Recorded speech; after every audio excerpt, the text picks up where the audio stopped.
예, 대법원 판결 중에 이런 내용이 있었습니다. 지난 9월 24일자 이 대법원 판결인데요. 이 사립고등학교 학생이 실제로 이 봉사활동을 한 사실이 없었는데 이 부모가 학교 교사와 공모해서 이 외부 기관으로부터 허위의 봉사활동 내용이 기재된 확인서를 발급받아서 학교에 제출했고 학생으로 하여금 이제 봉사상을 받도록 했습니다. 근데 이게 학교에 대한 업무 방해가 성립된다. 이런 대법원 판결이 나왔습니다. 이 얘기 나눠보도록 하죠. 예, 전화 연결돼 있습니다.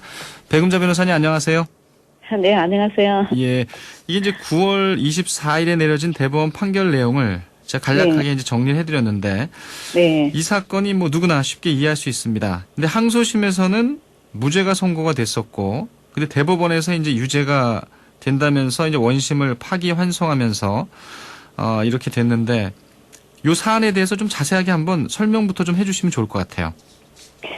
네, 우선 이 사건은 그 사립고등학교 자녀를 둔 그 부모가 그 고등학교 교사한테 부탁을 해서 예. 그 교사가 이 학생을 위해 가지고 허위 봉사활동 확인서를 발급받아 준 것입니다. 예. 그래서 이제 병원에서 그 발급을 받았는데 84시간 봉사활동을 한 사실이 없는데 봉사활동을 한 것처럼 이제 병원에서 그 발급을 해줬고 그 부모가 그 확인서를 이제 자녀를 통해 가지고 학교에 제출을 했어요. 그렇게 해서 그 봉사상을 근거로 또 고등학교장 명의로 고등학교에서 또 봉사상을 수여했습니다. 이 학생한테. 네. 그러면 그 학생이 또 그걸 실적을 삼아 가지고 대학 입시에 또 이용했죠. 이제 이게 나중에 발각이 됐는데 결국은 그 학생은 기소가 되지 않았고 그 학부모와 함께 공모한 교사가 같이 이게 이제 공모하여 위계로서 이 고등학교장의 그 봉사상 심사하고 선정하는 업무를 방해했다 이렇게 해서 업무 방해로 기소가 되었는데요. 예. 이제 사건이 이제 우리가 볼 때는 이게 당연히 허위 서류를 제출했으니까 업무 방해 이거 성립되는 거 당연한 거 아니냐 이러지만 우리 그 법률상 그 업무 방해죄 성립 요건이 굉장히 까다롭게 되어 있기 때문에 이게 예. 항소심에서는 무죄 판결이 났고 대법원에서는 유죄 판결로 이제 이렇게 다시 유죄니까 고등법원에서 무죄 판결한 걸 다시 재판을 하라. 항소심에서 다시 재판하라. 이제 고등법원이 아니고 서울중앙지법 항소부가 이제 이 항소부였는데요. 항소심. 예. 이렇게 된 겁니다. 그러니까 이제 변호사님 얘기를 들어봐도 뭐 누가 봐도 좀 유죄 같거든요. 그래서 네. 1심에서는 역시 유죄가 선고가 됐고, 근데 항소심에서 이 업무방해죄가 이제 무죄가 됐다는 게 뭐 좀 이해가 되지 않습니다. 그러면 이 어떻게 보면 허위 주장이나 이 허위 문건을 제출해서 이 업무방해죄가 이제 이 성립이 될 때 어떤 경우가 성립이 되고 또 어떤 경우가 성립되지가 않는지 그 기준이 좀 궁금해지는데요. 예, 우선 기준이 이제 대법원 판결을 바로 들어가기 전에 형법 조문만 잠깐 언급을 하면요. 예. 이 업무 방해죄로 이제 허위 주장을 하면서 허위 문건까지 제출할 때 보통 특별한 그 범죄가 없을 때는 다 이 업무 방해로 들어가거든요. 네. 근데 업무 방해죄 형법제 314조 요건이 있는데 거기에 이제 허위 사실을 유포하거나 이제 이 사건에 해당이 안 되고 기타 위계로서 또는 위력 이 세 가지 방법을 사용해 가지고 그 사람이나 법인이나 뭐 이런 여러 가지 단체 업무를 방해하는 경우에 성립되는 것이 업무 방해죄에 해당이 되는데요. 예. 여기서 위계죠. 이제 속였다는 건데 위계. 그래서 업무 방해죄하고 같이 이제 쌍벽을 이루는 것이 위계한 공무집행 방해죄 조문도 있습니다. 그것은 형법 137조에 있는데 이제 위계로서 또 공무원의 직무집행을 방해한 경우. 이게 제가 두 가지를 말씀드린 이유는 그 해당 기관이 이제 예를 들면 이 사건은 사립고등학교였지만 사립고등학교나 사립대학에 문건을 제출했다 하면은 업무방해죄로 들어가는 거고요. 네. 주로 국공립고등학교나 국공립대학이나 뭐 공공기관 이런데 제출을 만약 허위 문건을 제출했다 하면은 위계한 공무집행방해로 들어가는 거예요. 이게 미세하지만 차이가 있군요. 예, 하나는 업무방해고 하나는 공무집행방해가 예. 위계한 공무집행방해. 그래서 허위 제출 문건이 범죄가 이제 그와 같이 그 사적인 거에는 업무방해고 하여튼 공적인 거는 공무집행방해고 이런 식으로 기관 그 대상이 공공기관이냐 이제 사립기관이냐의 차이뿐이에요. 근데 아까 하신 그 요건이 그럼 어떻게 되느냐 이제 크게 간단하게 설명드리면 대법원 판례로 성립된 것이 네. 그 허위 제출 문건을 받은 그 업무 담당자가 이거를 충분히 심사를 해야 될 그 의무가 있는데 불충분한 심사 자체를 제대로 안 했다. 불충분한 심사를 했으면 그건 업무 담당자의 과오지. 그거는 업무 방해자가 성립되지 않는다는 거예요. 아. 그런데 업무 담당자가 나름대로 충분한 심사를 했으나 이걸 허위임을 발견하지 못했을 때는 업무 방해자가 된다는 거예요.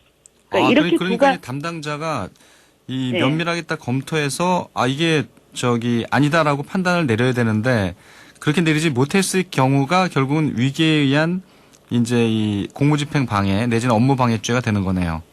예. 그래서 이제 보통은 어떤 자격 요건을 갖춘 사람한테만 주는 건데 그 자격 요건이 있는지 없는지는 그 사람이 뭐 서류를 낸다 해서 그것만 믿고 그냥 하면 안 된다는 거고. 예. 그런 경우에는 충분히 심사를 해야 되는데 심사를 안 하고 그냥 통과하면 업무 담당자가 불충분한 심사를 했으니까 그거는 업무 담당자 잘못이지 형법상의 업무 방해자는 안 된다는 얘기고. 네. 그런 자격 요건하고 관계없이 그냥 뭐 허위 주장하면서 허위 문건을 냈는데 그거를 그대로 그냥 나름대로 뭐 이렇게 심사를 했으나 허위임을 발견 못했다 이렇게 하면은 그거는 또 업무 방해자가 된다. 이러니까 일반인들이 보기 참 이해하는데 법률가들도 이 두 가지 대법원에서 그 오래전부터 내려오는 이 두 가지 구성 요건 예. 이 두 가지 이 차이점을 이 사안에 따라 면밀하게 이걸 판별하기가 쉬운 건 아니에요. 이게 제가 봐도 되게 헷갈리고 어려운데요.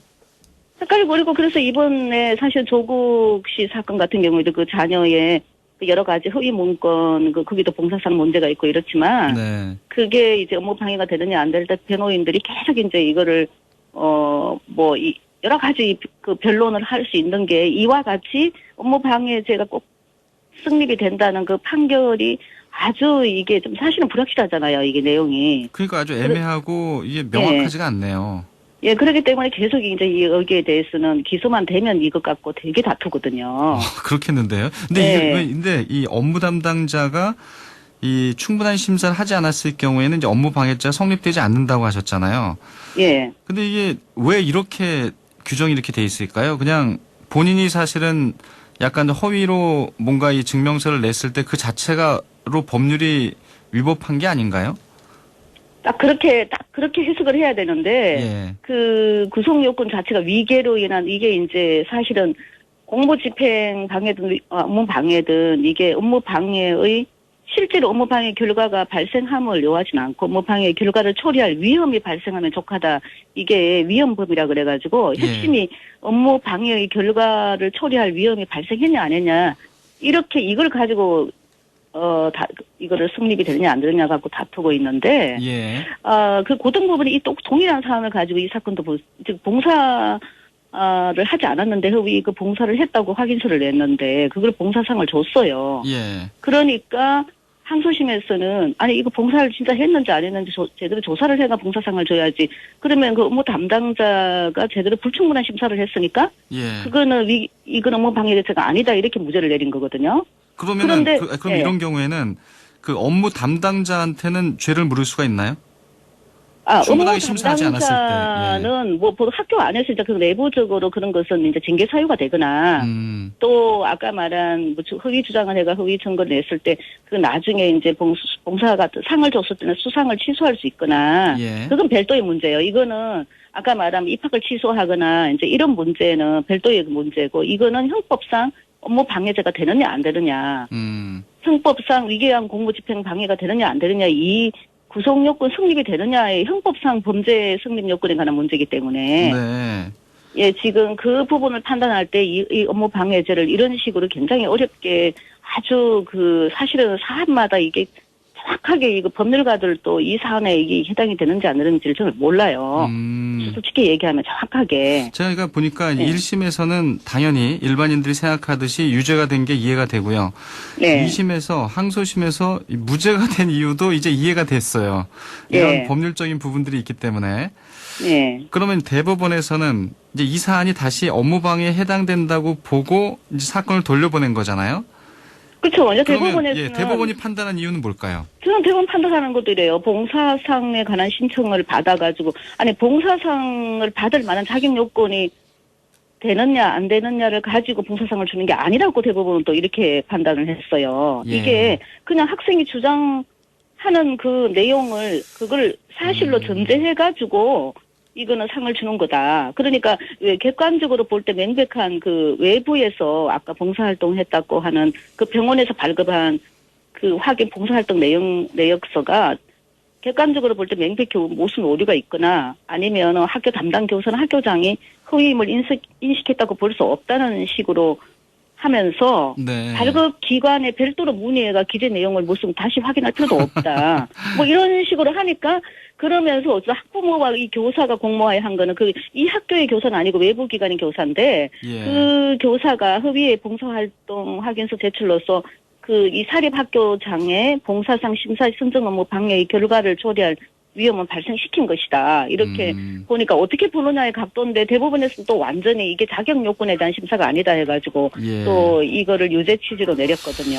요즘 보면은 뭐 채용 비리라든가 또 뭐 입시 학사 비리에서 보면 늘 이제 이 부분이 이 단골 이슈처럼 등장하는데 그러면 허위 문건 제출과 관련해서 좀 죄가 성립되기 위한 요건에서 이 중요한 점은 어떤 건지 좀 끝으로 좀 설명해 주세요. 예, 우선 첫째, 예전에 이제 신청하실 경우에 가짜 예일대 박사 학위증 제출해서 동국대 교수도 되고 광주 비엔날레 예술 감독으로 임명됐는데 그게 다 업무방해로 유죄 판결을 받았어요. 예. 그런데 이화여대에서는 이력서만 제출했고 실제 이 가짜 박사 학위증은 제출 안 했기 때문에 허위 주장만 하고 문건까지 제출 안 했을 때는 업무방해죄가 안 된다는 판례가 나왔었고 대부분 판례가요. 예. 그리고 이 정유라 씨 같은 경우에도 그 학사 비리 관련해가지고 그 허위 출소, 거기도 또 허위 봉사활동 이런 거 다 있습니다. 그 청담고에 대해서도 위계한 공무집행 방해가 성립됐고, 그 이화여대 입학 학사 비리에 관련해서도 업무 방해로 최순실 씨하고 공범으로 이게 다 제가 됐거든요. 네. 이와 같이 허위 자료를 제출했을 때, 이제 결국은, 이런 여러 가지 그 선례를 보면은, 결국은 그것이 이제 허위 자료가 얼만큼 이용이 되냐, 또 입시나 채용할 때 당락에 영향을 줄 만큼 활용이 되냐, 그리고 그 담당 알겠습니다. 기관의 사람을 오인 착각을 일으키는데 기여를 했냐, 이제 이런 판단이에요. 알겠습니다. 이 부분이 굉장히 중요하다 이런 얘기네요. 네. 예, 알겠습니다. 오늘 얘기 잘 들었습니다. 네, 감사합니다. 대법원 판결과 시사 백음자 변호사였습니다.